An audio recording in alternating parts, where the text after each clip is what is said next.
ఎందుకంటే ఆమె కూడా జై జగత్ వినోబా భావే సేవాగ్రామ్ గాంధీ గారికి అనుసంధానంగా పనిచేస్తుంది. ఇప్పుడున్న నిర్మలా దేశపాండే అని ఉండే ఆమె శిక్షురాలే, మేమంతా ఆమె ఇప్పుడు అదే ఈమె కూడా లాస్ట్ మన ఇన్ఛార్జ్ కూడా గ్రామ పంచాయతీ సంఘటనలో ఉన్నప్పుడు ఇన్ఛార్జ్ కలిగినప్పుడు ఇక్కడి నుంచే పాదయాత్ర మొదలు పెట్టింది. సేవాగ్రామ్ వరకు ఈడ మొదలు పెట్టింది. ఎందుకంటే ఇక్కడి నుంచే భూదానం మొదలైంది కాబట్టి ఈ నుంచే ఆమె తీసుకొని అప్పుడు పాప అనిల్ అన్న డిస్ట్రిక్ట్ ప్రెసిడెంట్, మేము మా అధికారం లేదు అప్పుడు, కానీ అన్న డిసిసి ప్రెసిడెంట్ అన్ననే ఆ రోజు మొత్తం ముందుండి ప్రతి ఊర్లో కార్యక్రమాన్ని నడుపుతూ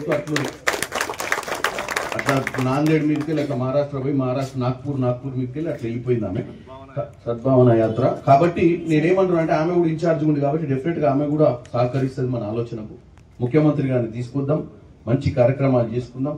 ఎందుకంటే ఇక్కడ దీన్ని ఇంకా డెవలప్ చేసుకోవాల్సిన అవసరం ఉంది. ఇప్పుడే అన్న చెప్పినట్టు గాజుల పోచంపల్లి అన్న పేరు ఉంటుంది. ఎందుకంటే ఇప్పుడు మొదటి నుంచి కూడా ఈ గడ్డకి ఏదో ప్రాధాన్యత ఉంది.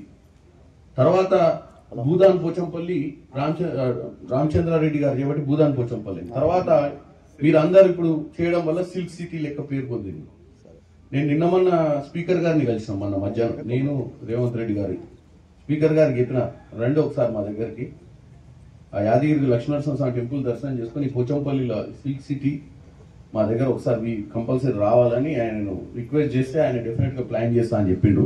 సో మనం ఈ ప్లేస్ ని బాగా మనం అంటే అంత మహానుభావుడు గాంధీ గారికి అంత దగ్గరుండి, ఇప్పుడే రాజేంద్ర చెప్పిండు గాంధీ గారు చనిపోయిన తర్వాత వినోబా భావేకు నేనేం చేయాలి ఈ దేశానికి అనే ఆలోచనలు ఉన్నప్పుడు ఆయనకు ఒక ఆలోచన రేకింతిచ్చే విషయాన్ని రామచంద్ర రెడ్డి గారు చేశారు. ఎందుకంటే అప్పుడు తెలుసు మీకు, ముఖ్యంగా తెలంగాణ చుట్టుపక్కల దొరలు, అప్పుడు ఊర్లలో ఉన్నటువంటి సాయుధ పోరాటము, పేదలు, ఉద్యమాలు, కమ్యూనిస్టులు, ఇది మన గడ్డకు ఉన్నటువంటి ప్రాధాన్యత. కానీ వినోబా భావే గారి ఆలోచన విధానమే గాంధీ గారి ఆలోచన విధానానికి దగ్గరగా ఉండే పరిస్థితి ఎందుకుందంటే ఆయనతోటి ట్రావెల్ చేసిండు.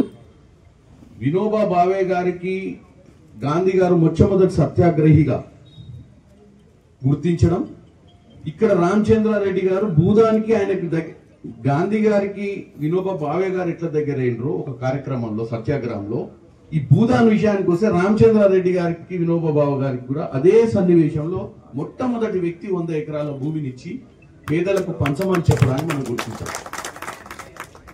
కాబట్టి తర్వాత భారత రత్న ఇచ్చిర్రు, చాలా సంతరించుకుని ఇప్పుడే అన్న చెప్పాడు, నెహ్రూ గారు కూడా వచ్చి ఆయన పాదాలకు దండం పెట్టాల్సిన పరిస్థితి ఎందుకు వచ్చిందంటే ఆ రోజు మంచి చెయ్యాలి అన్న ఆలోచన ఉన్న వాళ్లకు మర్యాద ఉంటుండే.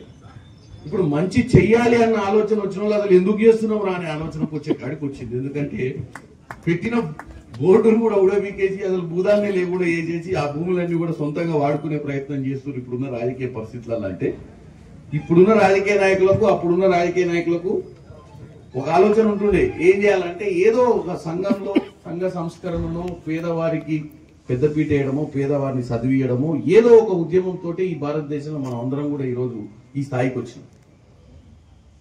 ఆ ఆలోచన ఉన్న నాయకులు ఉంటుండే ఒకప్పుడు. ఇప్పుడు కొదవైపోయారు, తక్కువైపోయారు అటువంటి నాయకత్వం. పొద్దున్న లేస్తే నాయకులందరూ వ్యాపారవేత్తలు, నాయకులందరికీ సమస్యలు, కింద స్థాయి నుంచి పై స్థాయి దాకా, నేను పార్టీలకు అతీతంగా చెప్తున్నాను, కింది స్థాయి నుంచి పై స్థాయి దాకా కూడా రాజకీయాలల్లో ఆ నాణ్యత కూలిపోయింది. ప్రజాసేవ చేయాలన్న పట్టుదల లేదు. ఆ పట్టుదల ఉన్నోడిని నెక్స్ట్ టైం గెలిపియారు కూడా ప్రజలు, అది కూడా ఉంది సమస్య. ఎందుకంటే ఓడరావు చెప్తుంటూ ఉంటే ముచ్చటాన్ని. ఎందుకంటే ఈ జనానికి సాఫ్ట్వేర్ మారింది. అప్పుడున్న సాఫ్ట్వేర్ వేరు, అప్పుడున్న ఆలోచన ఇప్పుడున్న ఆలోచన విధానం అంతా స్పీడ్.